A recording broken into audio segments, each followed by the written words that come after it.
Saludos, Dios les continúe bendiciendo. Este es el reverendo Antonio Valentín.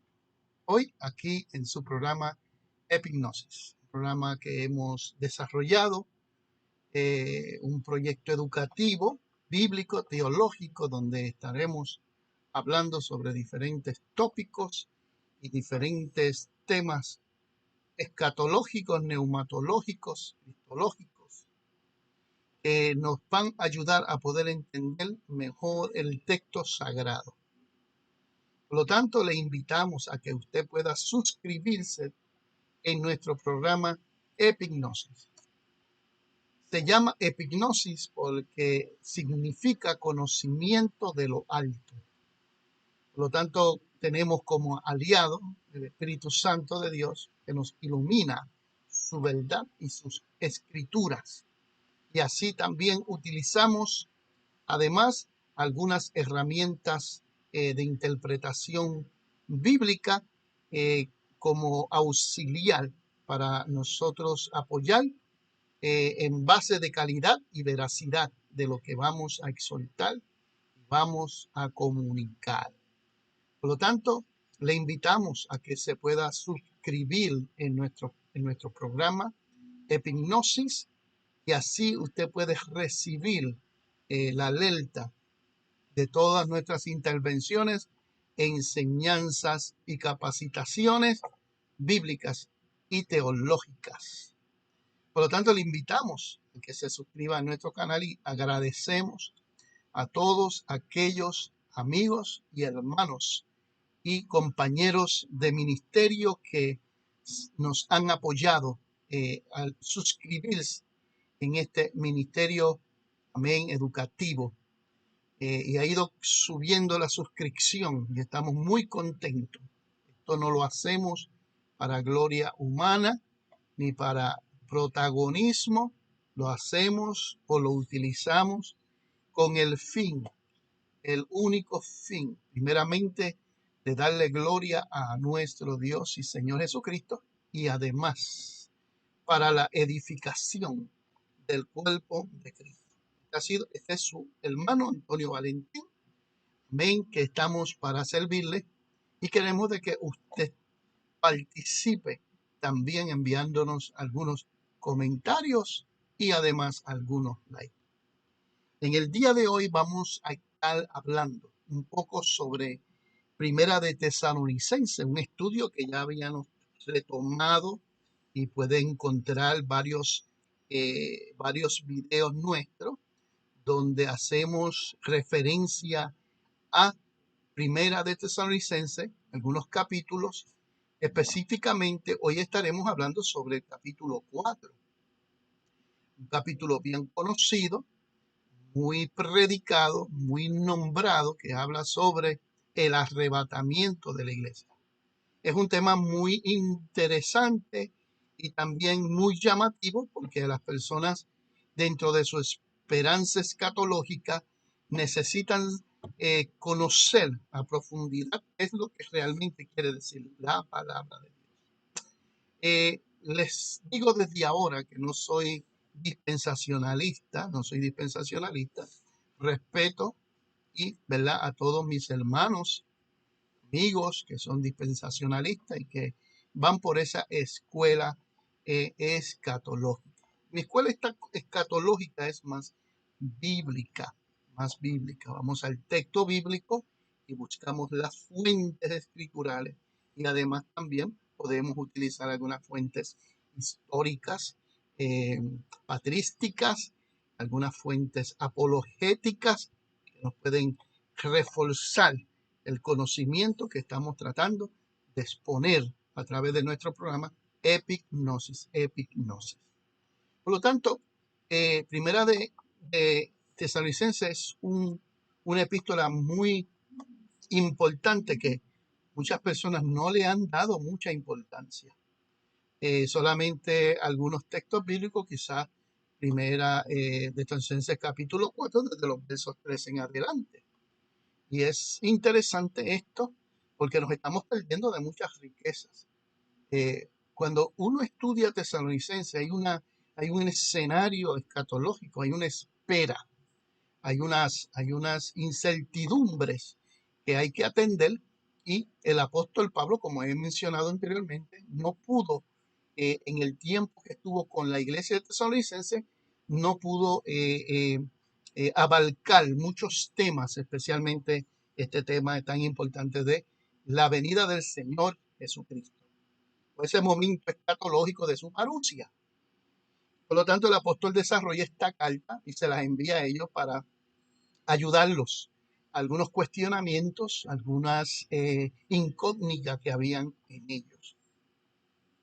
Y el capítulo 4 menciona desde su comienzo una escatología práctica donde nos invita a vivir en una santidad en espera. En otras palabras, no podemos esperar ese momento de transformación y de gloria, no lo podemos esperar de una forma desordenada y vacía.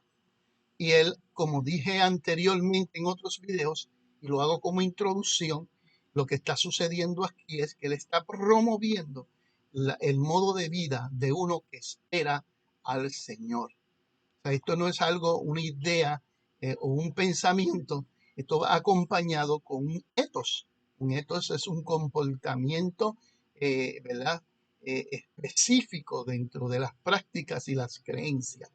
En este caso, por las creencias de nuestra fe, que nosotros creemos que Cristo murió por nuestros pecados, resucitó, que es nuestra base de verdad escatológica, y que ascendió y que va a descender, va a volver en ese momento, ¿verdad?, de la parucia.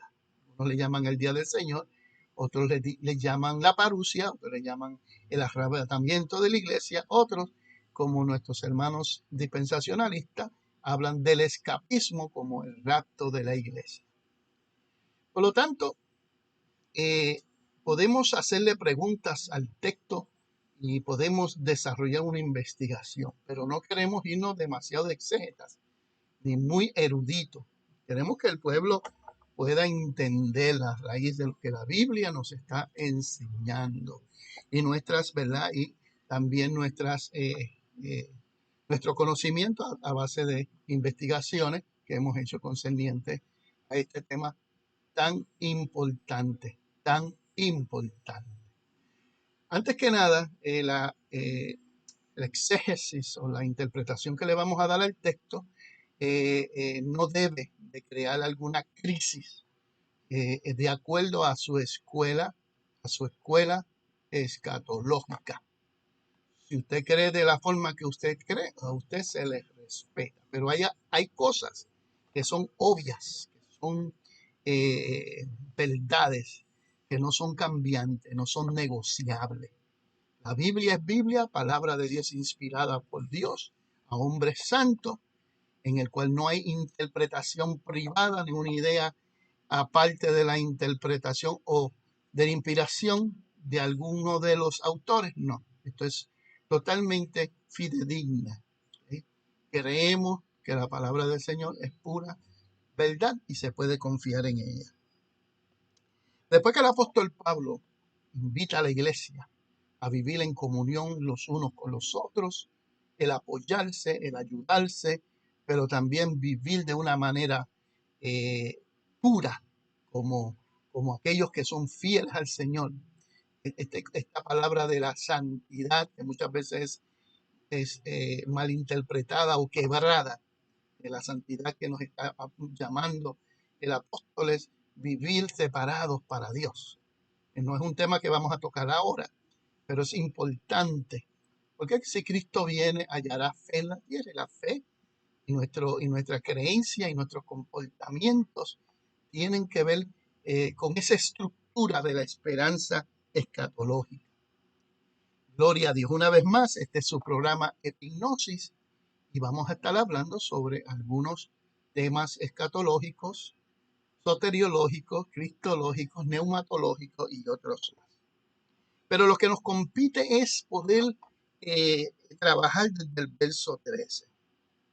En el verso 13, pero antes del verso 13, en el verso 12, el apóstol Pablo dice, a fin de que os conduzcáis honradamente para los de afuera y no tengáis necesidad de nada. Esas palabras, el apóstol toca un punto importante que también lo toca en la segunda epístola de Tesalonicense, y es que nos está enviando a vivir una vida honrada.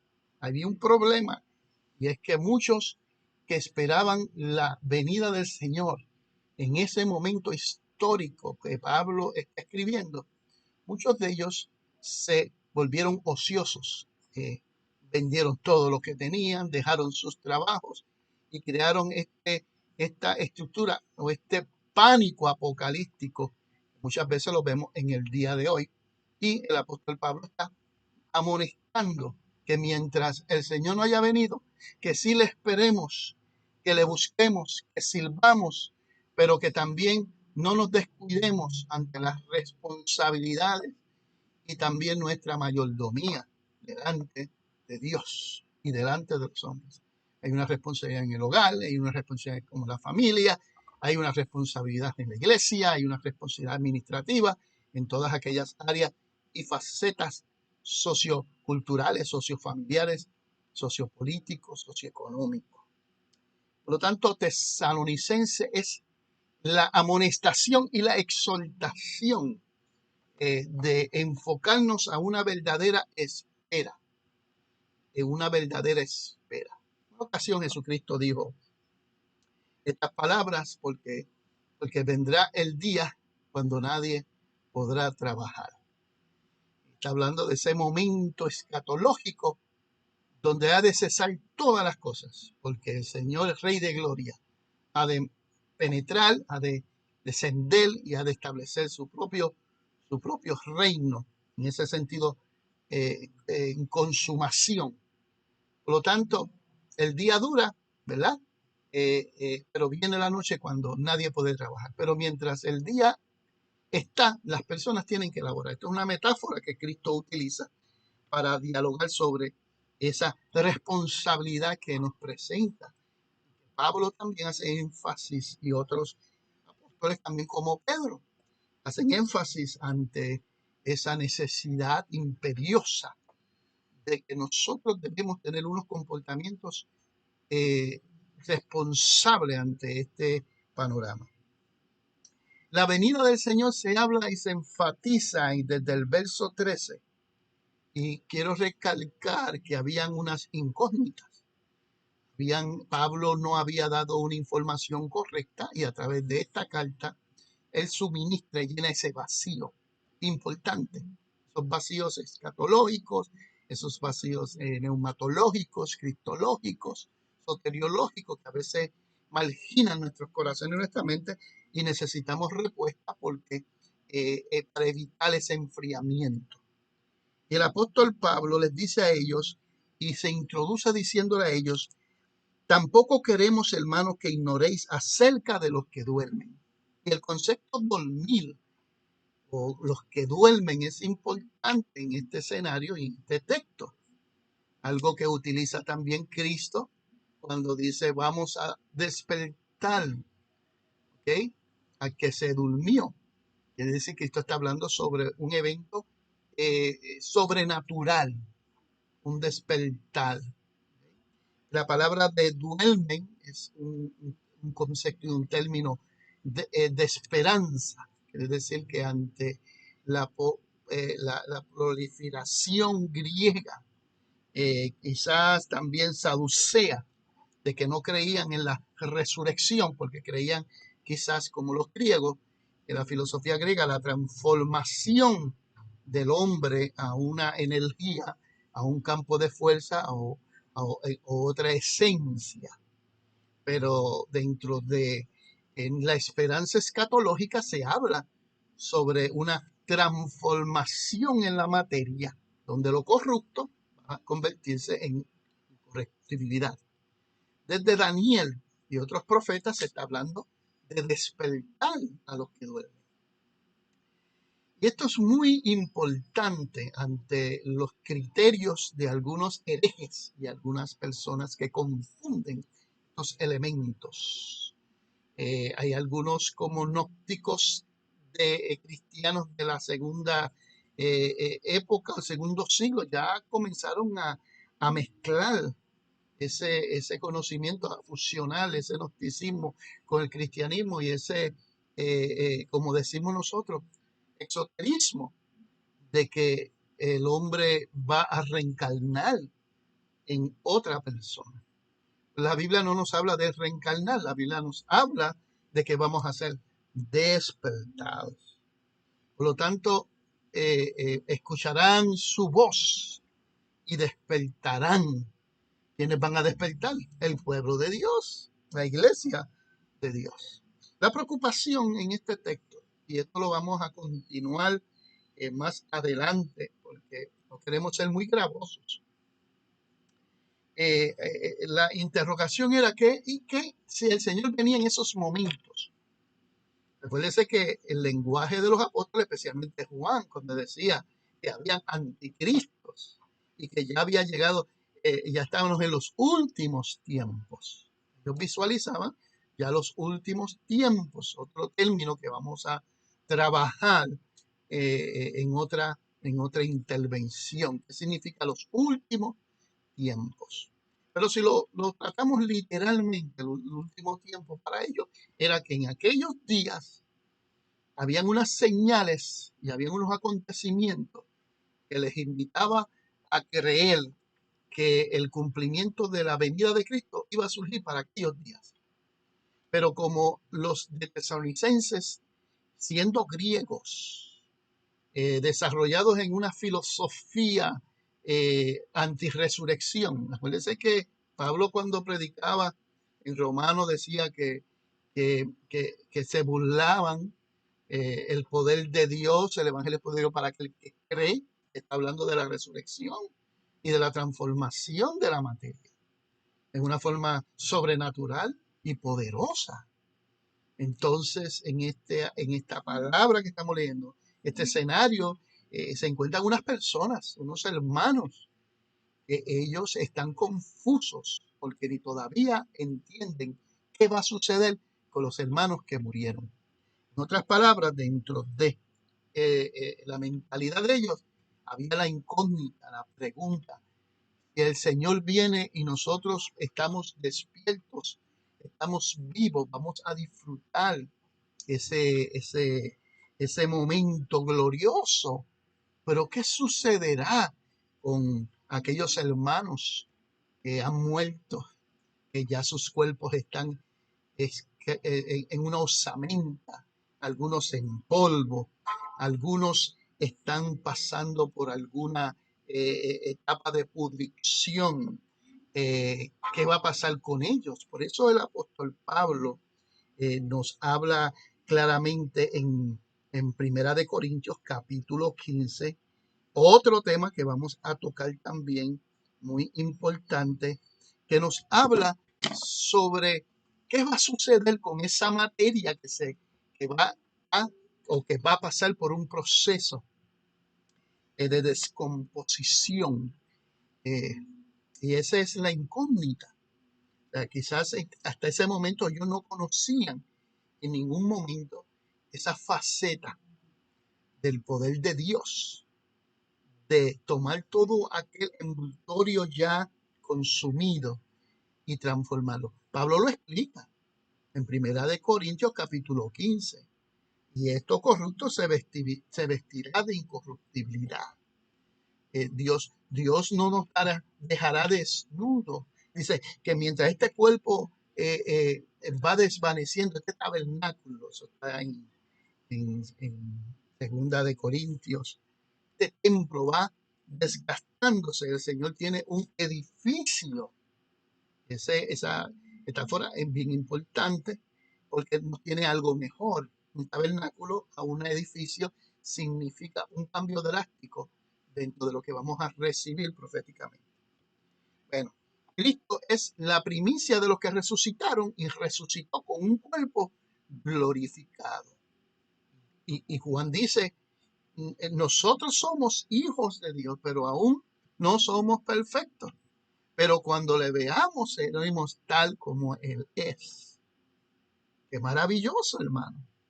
Nosotros poder entender de que la Biblia es clara y que nos habla sobre que nosotros vamos a ser transformados. Pero esta ciencia y este conocimiento Pablo tuvo que enseñarle a los tesalonicenses. Y por eso les dice, tampoco queremos, hermanos, que ignoréis acerca de los que duermen, para que no os entristezcáis como los que no tienen esperanza. Aquí nace un dualismo, algo muy visto en el apóstol Juan o en el anciano Juan, que nos habla sobre ese dualismo importante, las tinieblas, la luz, el cielo y la tierra. Aquí Pablo utiliza aquel dualismo de aquellos que no tienen esperanza y aquellos que tienen esperanza. Gloria a Dios. Pero la esperanza que estos hermanos tenían eran para los que estaban vivos, pero no sabían qué iba a suceder con los que habían muerto. Entonces Pablo le dice, no se entristezcan como los que no tienen esperanza, como aquellos que no tienen una luz en el camino, una fe escatológica, porque nuestras creencias escatológicas deben de promover nuestra fe, deben de promover nuestro acercamiento a Dios. No se puede crear un ambiente de tribulación o de angustia, o no se puede crear un ambiente de terror, de una marginación que promueve más los estados de miedo, sino que se debe proyectar la esperanza escatológica. Eso es lo que Pablo está haciendo aquí. No se entristezcáis, no tengáis tristeza, no lloren por aquellos que han dormido. Vuelvo a repetir el texto, tampoco queremos, hermanos, que ignoréis acerca de los que duermen. En otras palabras, no se olviden de ellos, como que ellos no van a participar de este acontecimiento de la parusia y el arrebatamiento de la iglesia, que en Tesalonicenses, la segunda carta de Tesalonicenses, Pablo lo describe como un acontecimiento unido, la venida del Señor y nuestra reunión con Él. La venida del Señor y nuestra reunión con Él. Este es otro texto que vamos a estar tocando en un futuro. Dios sea glorificado. Y voy a terminar con esto. No se entristezcan vuestros corazones.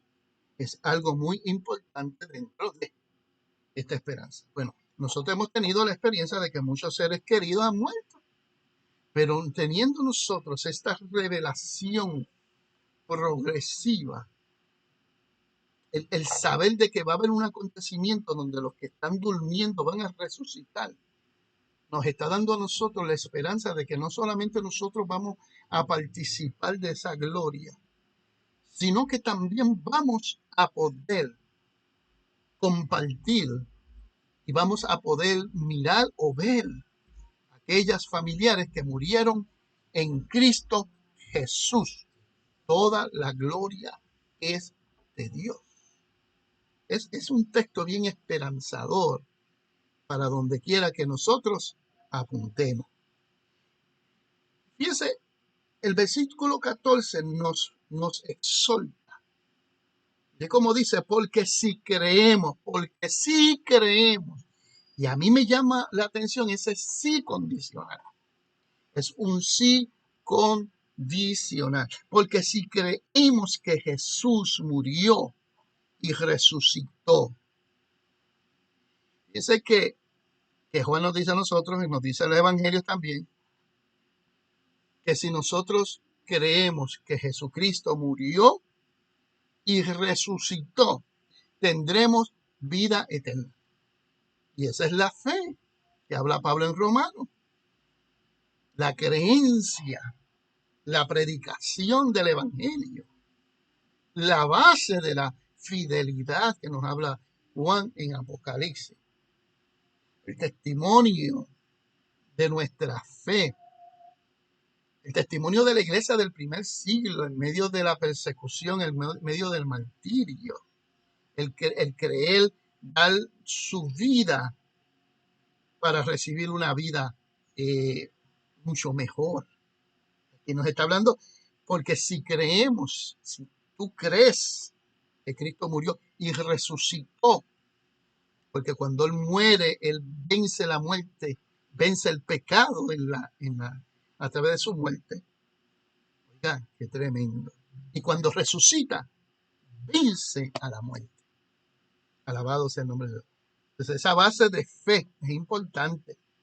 Así también traerá Dios con Jesús a los que durmieron con Él. Así también.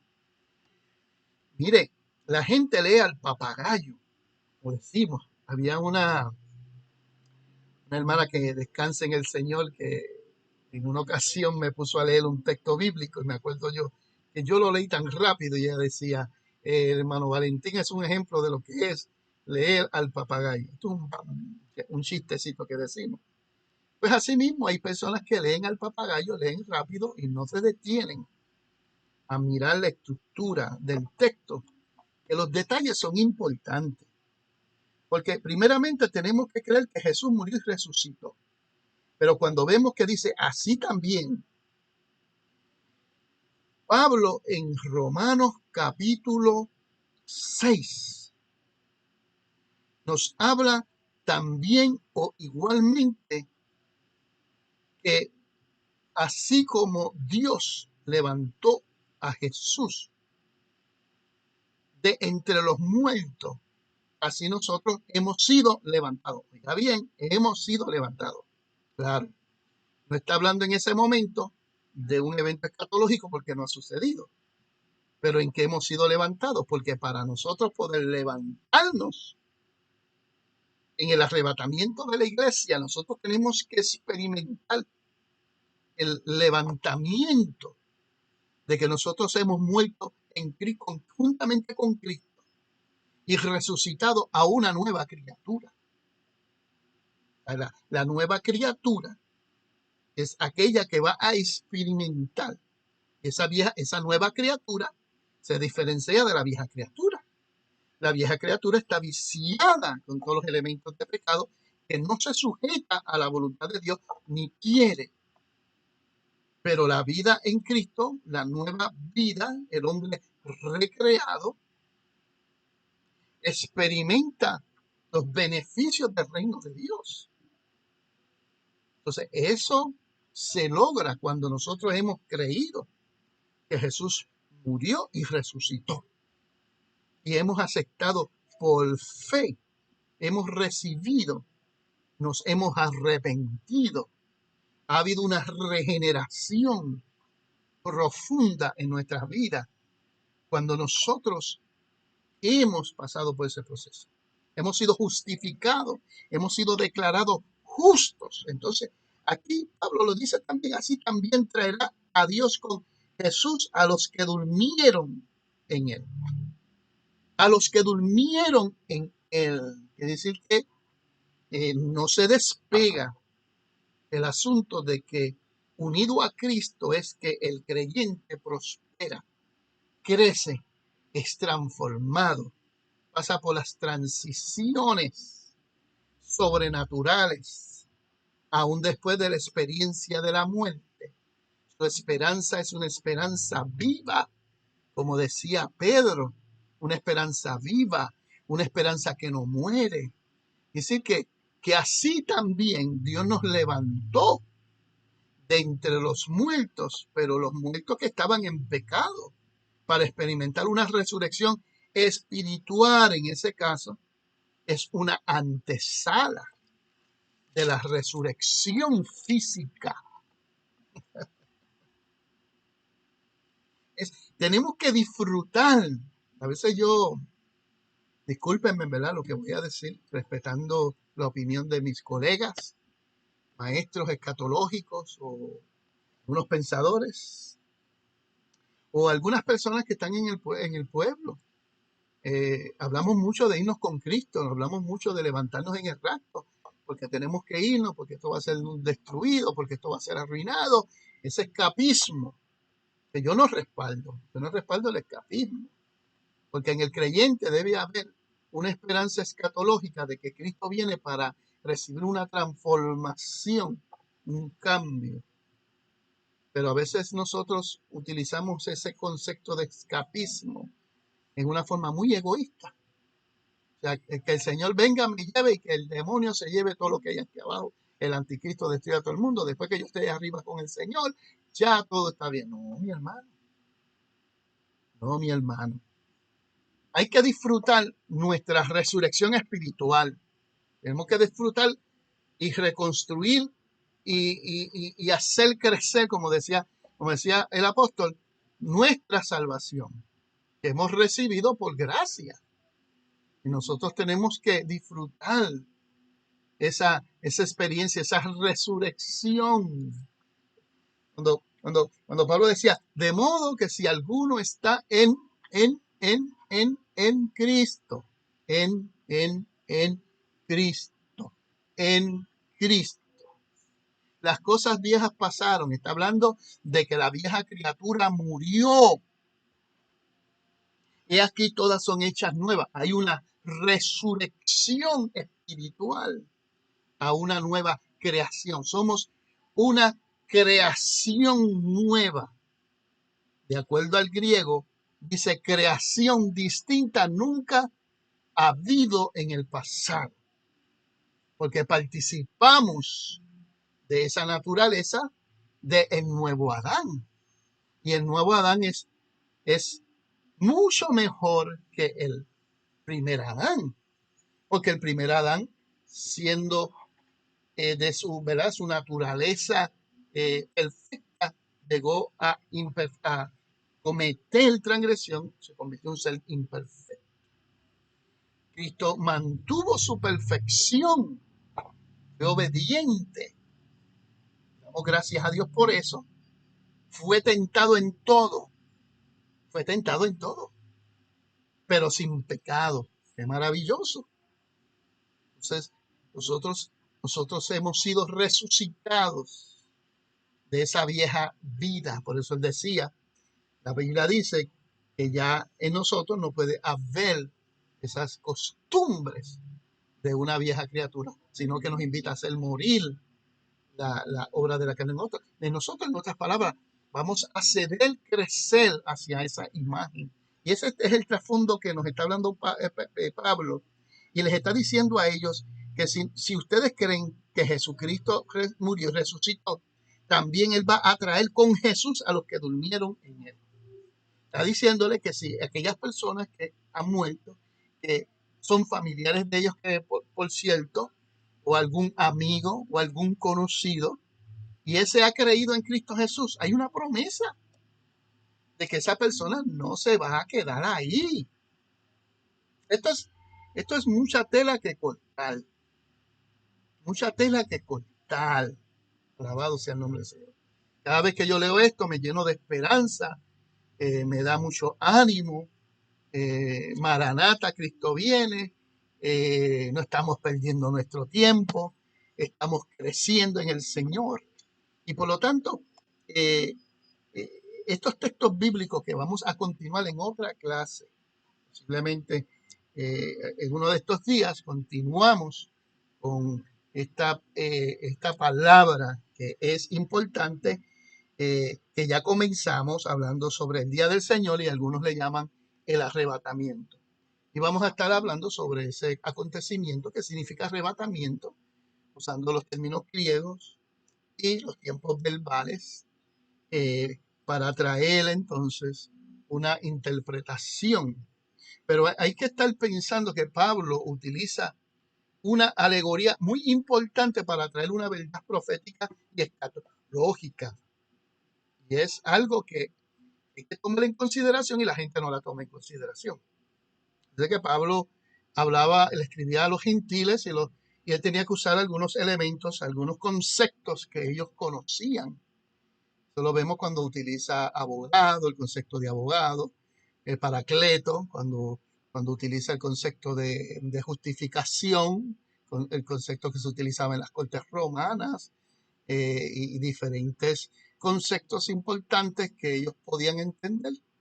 Así que hasta hoy estamos entendiendo que los que duermen en Cristo Jesús van a resucitar con un cuerpo nuevo, un cuerpo igual a la experiencia transformadora.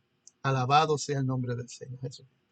Así que luego continuaremos con el versículo 14, donde estaremos o continuaremos hablando sobre este tema importantísimo aquí en su programa Epignosis. Así que Dios les continúe bendiciendo. Acuérdese de suscribirse en nuestro programa. Acuérdese de suscribirse en nuestro programa Epignosis y que también comparta con nosotros sus comentarios. Así que bendiciones a todos ustedes. En el nombre de nuestro Señor Jesucristo, este ha sido el reverendo Antonio Valentín. Bendiciones a todos. Gracias.